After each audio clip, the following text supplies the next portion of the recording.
सरपंच संतोष देशमुख यांचे बंधू धनंजय देशमुख आपल्या सोबत आहेत. काय सांगाल, अजितदादा पालकमंत्री झाल्यानंतर आज पहिल्यांदाच बीड जिल्ह्यात आलेत, काय अपेक्षा असणार आहे त्यांच्याकडून? त्यांनी आत्ताच बोलल्याप्रमाणे की कुणाचीही गय केली जाणार नाही, गुन्हेगारी करणाऱ्यावर मकोका लावला जाईल. किती जवळचं कोणी असलं तरी रील्स किंवा जे रिव्हॉल्वर आहेत ते वापरण्यासंदर्भात ते बोलले. पण माझी एक विनंती आहे, अगोदर झालेले सगळे जे गुन्हे आहेत त्यांना कडक कारवाई झाली पाहिजे. त्या गुन्हेगारांवर त्यांना शिक्षा झाली पाहिजेत. तरच पुढं काय गुन्हेगारी केल्यानंतर काय दुष्परिणाम होतात त्याची समज गुन्हेगारांना येईल आणि तशी कारवाई तातडीनं चांगल्या पद्धतीने केली पाहिजे. तरच खऱ्या अर्थानं हा संदेश जो दिला आहे अजितदादांनी की कुठलीही गुन्हेगारी खपवून घेणार नाही, मकोका लावण्यात येईल, तर ती खऱ्या अर्थानं म्हणजे या गुन्हेगारांना शिक्षा दिल्यातून स्पष्ट होईल.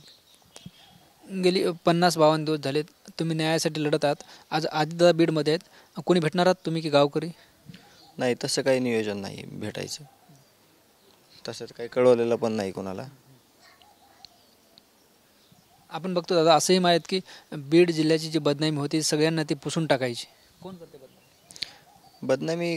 कोण करते? जे गुन्हेगार आहेत, जे गुन्हेगार म्हणजे त्या गुन्हेगारी प्रवर्तित आहेत, त्यांच्यावर गुन्हे आहेत गंभीर, त्याच्याशिवाय दुसरं कोण करतं आहे?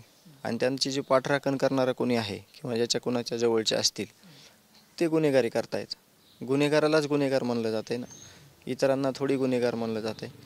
त्याच्यामुळं जे गुन्हेगार आहेत त्यांना कडक शिक्षा झाली पाहिजे, जेणेकरून पुढं सगळ्या गोष्टी म्हणजे जे दादा बोललेत आत्ता की मकोका लावण्यात येईल, कुणाची गय केली जाणार नाही, त्याआधी या गुन्हेगारांवर कडक शिक्षा झाली पाहिजे.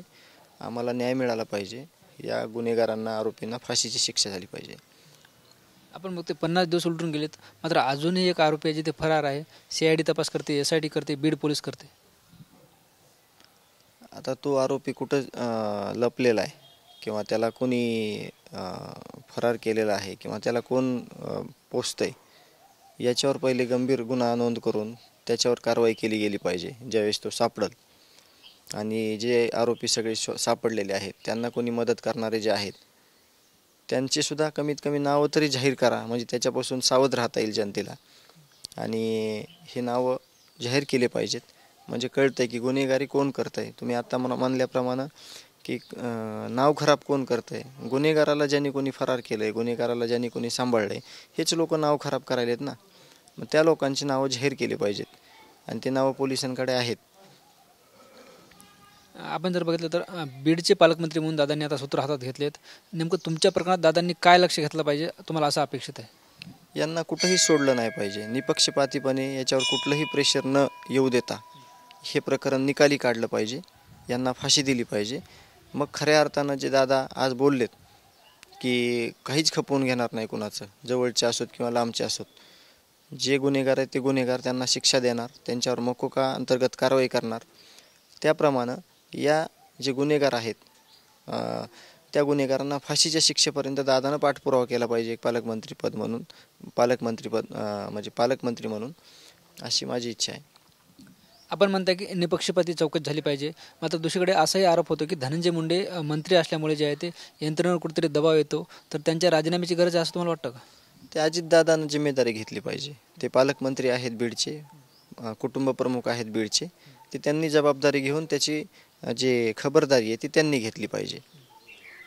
आता ज्या पद्धतीनं अजितदादा बीडचे पालकमंत्री झालेत, जिल्ह्याच्या विकासाला चालना मिळेल का? आणि बीड जिल्ह्याची जी गुंडगिरी फोफावली होती ती कमी होईल असं वाटतं का?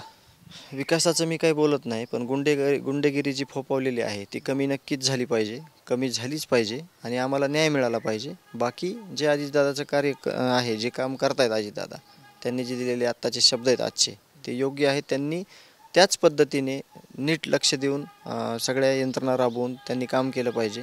हे आरोपी कुठेही सुटले गेले नाहीत पाहिजेत. निश्चितच आपण बघतो हे होते संतोष देशमुख यांचे बंधू धनंजय देशमुख. आज जे आहे ते बीडचे पालकमंत्री म्हणून अजितदादा आज बीडमध्ये आलेत आणि बीडमध्ये आल्यानंतर त्यांनी जे आहे ते अजितदादाकडून न्यायाची अपेक्षा केली. कॅमेरा पर्सन आप्पासाहेब मोरकरसह ज्ञानेश्वर लोंढे, TVN मराठी, मसाजोग, बीड.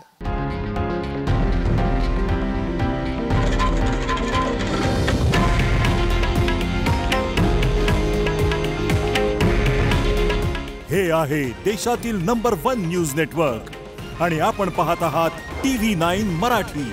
काळजी तुमची, हित महाराष्ट्राचं.